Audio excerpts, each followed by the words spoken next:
I am so offended today as a dividend investor. Actually, I'm not, but a lot of dividend investors are. Procter Gamble, my number 8 favorite dividend stock of all time. I own a large position in this company in my portfolio. It comprises 4.62% of my overall dividend stock portfolio. I love this company. They make so many products. In my last video, I shared how I use Tide laundry detergent. I will link in the description below. You'll be able to see that video, why I love Tide and how I wash my clothes with Tide, and also Bounce, another product that Tide makes. Anyways, I did this video and a lot of subscribers, they said, Ian, I can't believe you just published this video given what Procter Gamble did with Gillette. For those that don't know, they just ran a TV commercial, a new commercial for Gillette razors. And just check out the commercial, Google it, you'll find it. A lot of people are offended by this commercial. They are offended because the commercial leans in to the Me Too movement. It really takes the topic of how men should be treating others, how they should be acting, how they should be facing society, and it challenges men to change their ways or to be the best that they can be in a new direction that really leans in to the Me Too movement. And so a lot of people, at least from what I have seen online and even on this channel in the comments below, a lot of subscribers have said, Ian, I can't believe you just featured Procter & Gamble. I can't believe it's your number 8 favorite dividend stock when they went ahead and aired this TV commercial that is quote-unquote offensive. And so today I want to talk about this particular topic. I'm going to go through a few other questions and topics as well that are all relevant to what's going on right now. And in fact, a lot of you have been asking about Pacific Gas and Electric Company as well, so I'm going to cover that. So a bunch of questions today. It's going to be another fun video about dividend investing. Let's get started.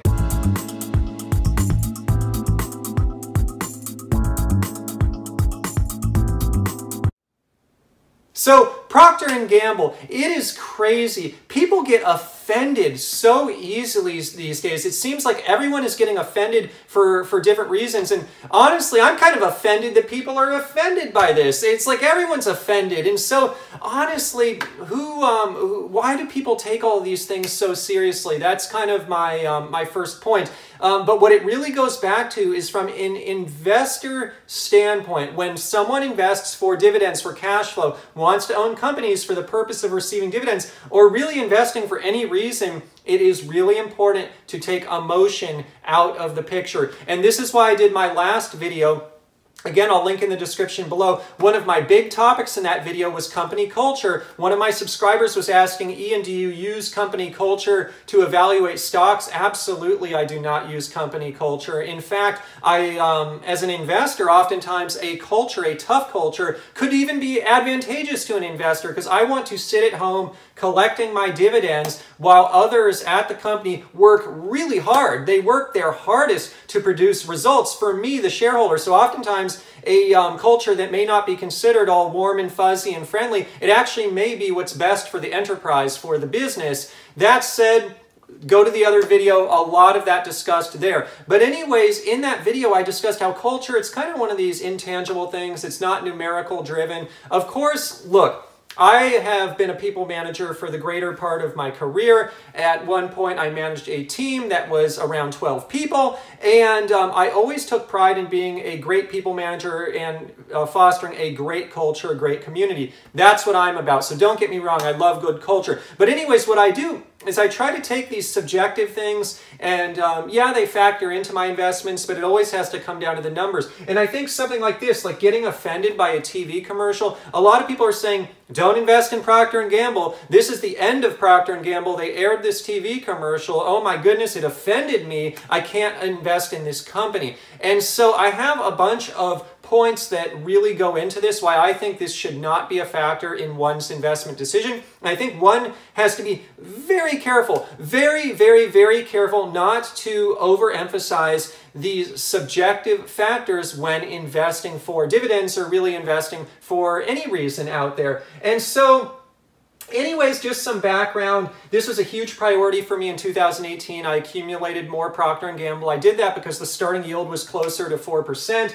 Now it's recovered. They're at $91 a share. The PE now is over 20, and on a forward basis, a 2019 forward PE is like 20.73, so it's kind of expensive, and the yield is at a 3.13%.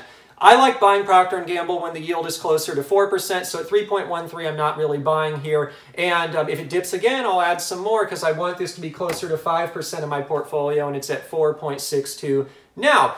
Anyways, a lot of people are saying, hey, this commercial is bad, the stock is going to tank. I hope so. If the stock does tank, I will buy more. But so far, it has not. It has not tanked on this news. So I wanted to point out a few things, and I'm putting on my marketing cap here because for the greater part of my career, I've actually been a marketer, an online marketer. I know a thing or two about marketing. And the first thing I want to point out is really who is the target of these ads. So all these people getting offended, typically the people getting offended by this ad are men. And the reason the men feel offended is they feel like they've been under attack for the last few years because there has been a lot of bad press about men.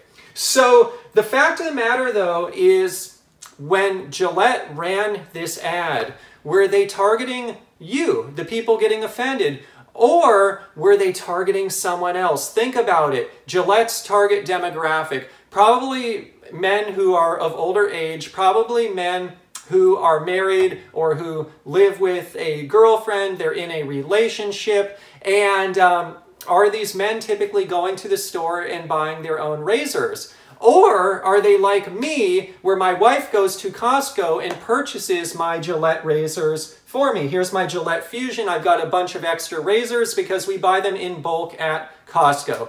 Anyways, this is where things start getting interesting. So you start thinking, oh, I'm offended. But at the end of the day, are you buying your own razors? Are you going to the store and buying them? Or is your significant other buying them? And if your significant other were to see this TV commercial, how would it influence her buying behavior? How would a woman react to this TV commercial? Perhaps a woman would not be offended. She would think a completely different conclusion from seeing this type of TV commercial. So in that lens, is this ineffective marketing or is it effective marketing? And so that is something that I think is really important to note. Another thing is controversy. As a marketer, it is rare that a controversy from a PR standpoint is going to hurt a company. It is my firm belief that any kind of marketing controversy is typically good. So this advertisement, it got Gillette into popular culture. It got Gillette being talked about. It got Gillette on the news channels. It got Gillette on CNN. It got everyone talking about Gillette. Is this a good thing or a bad thing for Gillette?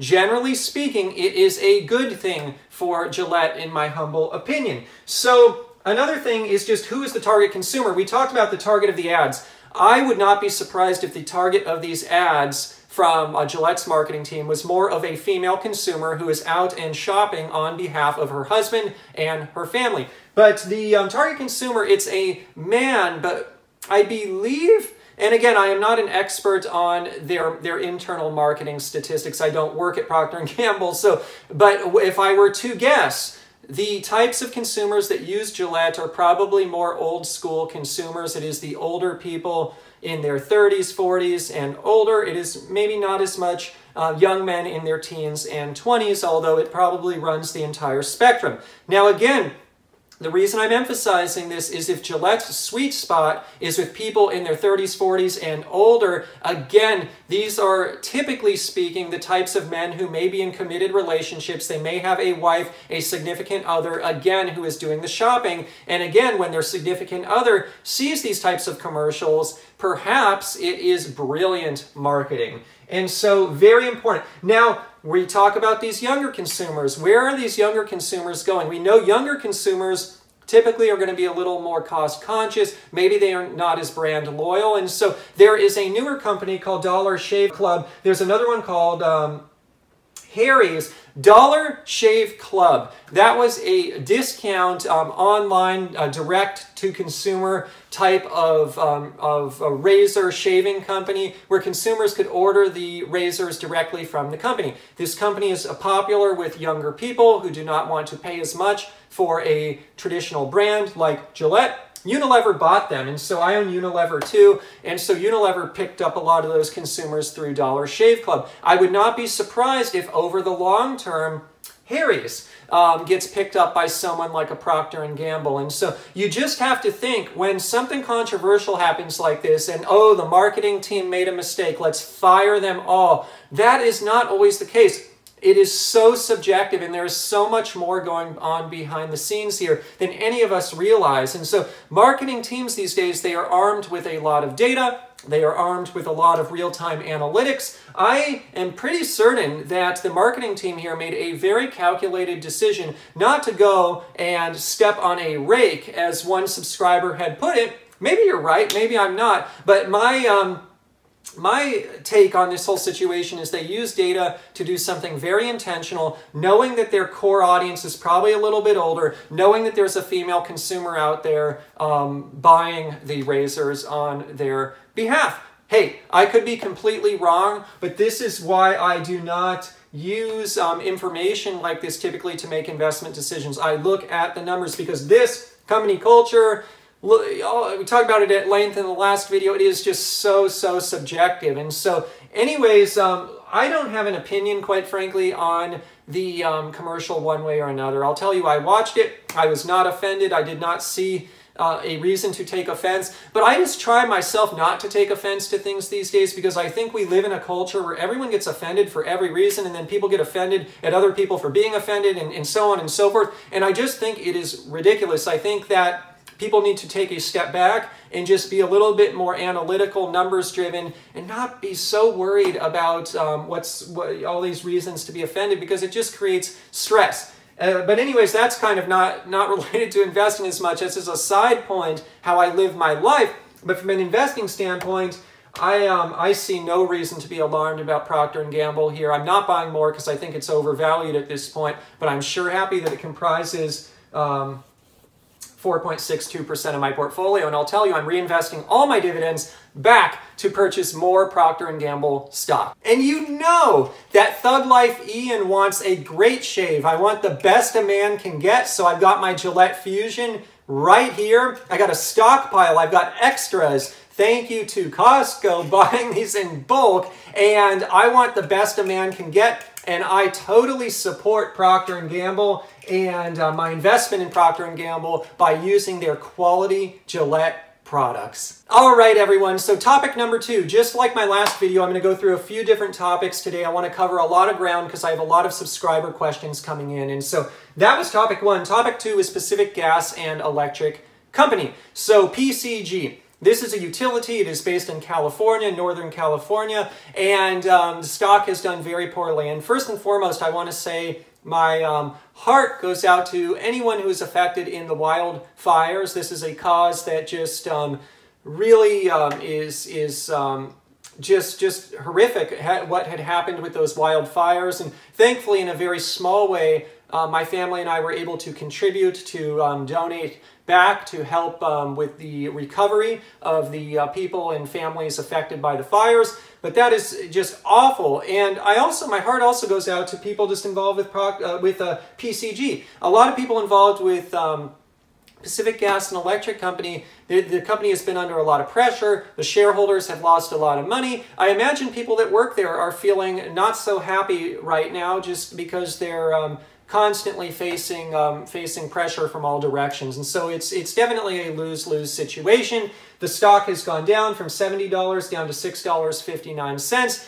And I receive a lot of questions here on my channel. Ian, is this an opportunity to buy Pacific Gas and Electric Company? So I have a few thoughts. Well, first, they filed for Chapter 11 bankruptcy protection. This will allow the company to if the bankruptcy protection goes through, to restructure their debts in a way that will help the company hopefully re-emerge from this crisis while making the numbers feasible. Because right now, The number of claims coming into Pacific Gas and Electric Company is astronomical. It is the damage caused by the fires is way more than they have the ability to pay, and hence the filing of the Chapter 11 bankruptcy. So generally speaking, I am not a turnaround investor. Once in a while, I'll buy a turnaround company, but it's usually a big brand name where maybe they made a bad acquisition or two or mismanaged for a number of years and they have an opportunity to turn around and do better. An example of this recently was Campbell's Soup. I already owned Campbell's Soup for a long time, but it tanked. I bought more. It's already turning around. And so that's my notion of a turnaround play. This kind of thing, I bucket it more with like a GE. These are just not my wheelhouse, not my kind of turnaround investment strategies. I like to invest for the long run. I like to invest for stability. I like to invest for predictability because I want to live off of my dividends, off of my cash flow. And this kind of volatility, it just is not within my wheelhouse. So when people ask me, Ian, are you buying it here? No, I'm not buying Pacific Gas and Electric Company here. That being said, hypothetically, if I already owned this thing and I wrote it down from $70 to $6.59, I would probably approach it as a hold at this point, just because it has already gone down so much. There's only $6.59 of more downside, and there's already been, you know, plus or minus $64 of downside, and so experienced. And so that's how I would look at it, maybe hypothetically speaking, if I already had owned the stock, but I don't own the stock, and yeah, I'm just not a turnaround investor, so I'm not buying any here. Now, what I learned from Pacific Gas and Electric Company is a few things. Utility space. This has always been a space that has been really promoted for orphans, for widows, for people that just really, really cannot afford to lose money. Very predictable space, very dividend positive space. It has always been a space that is touted as a safe haven within the stock market. I think what Pacific Gas and Electric taught myself and a lot of other investors is that is not the case. Utilities are risky. Perhaps they are more risky than a brand like a Procter Gamble. And so a utility, there is a lot of exposure if something bad were to happen. They can get sued. They have claims. They have issues. Kind of like the oil industry. Talked about this at length. I invest in the oil industry. I like to diversify. I'll link in the description below to a video I did about that.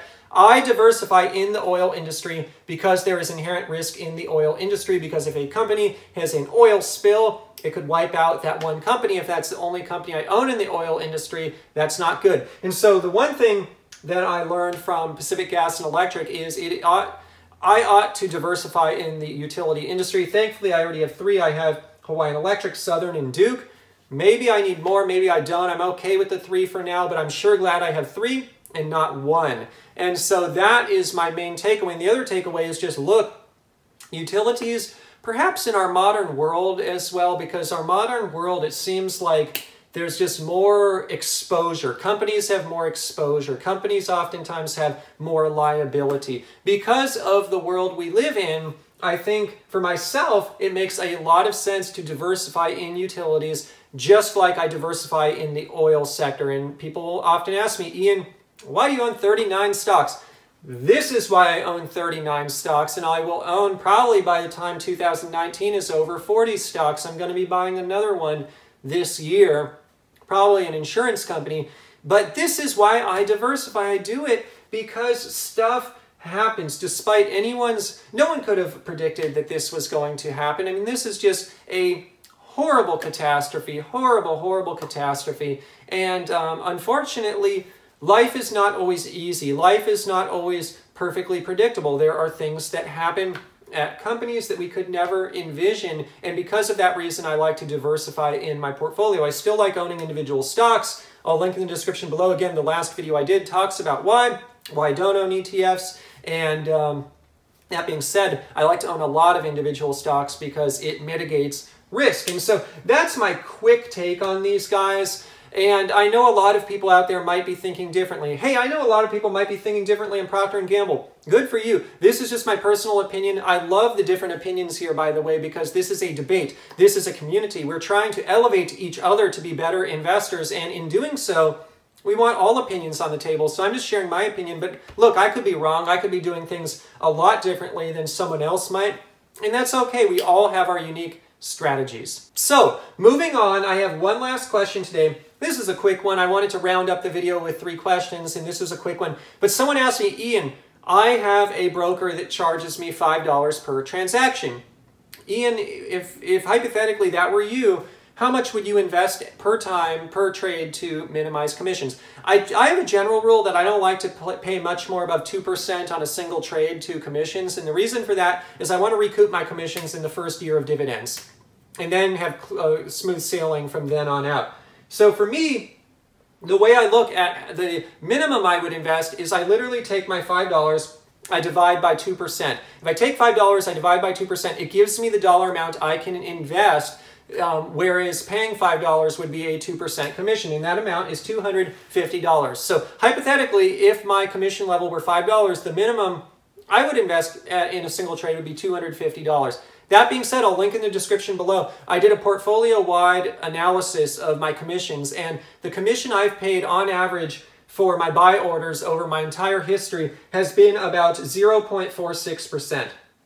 That is the percentage of capital deployed that has gone to commission. And so that is a much better metric, obviously, than my 2% high watermark. And so if I take the $5, I divide by 0.46%, I get another number. I get $1,087. And so typically, if I were investing, my commission rate were $5 per trade, I would invest at a minimum $250, but I would preferably try to get a little bit higher. And certainly if I were up at $1,087 plus or minus, that would be my sweet spot, because that's where my portfolio has been over the long term. That has been my long-term portfolio average in terms of my commissions. And so the takeaway here is this simple formula is really helpful. You take the dollar commission, you divide by the percentage that you want your commissions to be, and then it gives you the amount you ought to be investing at any given time.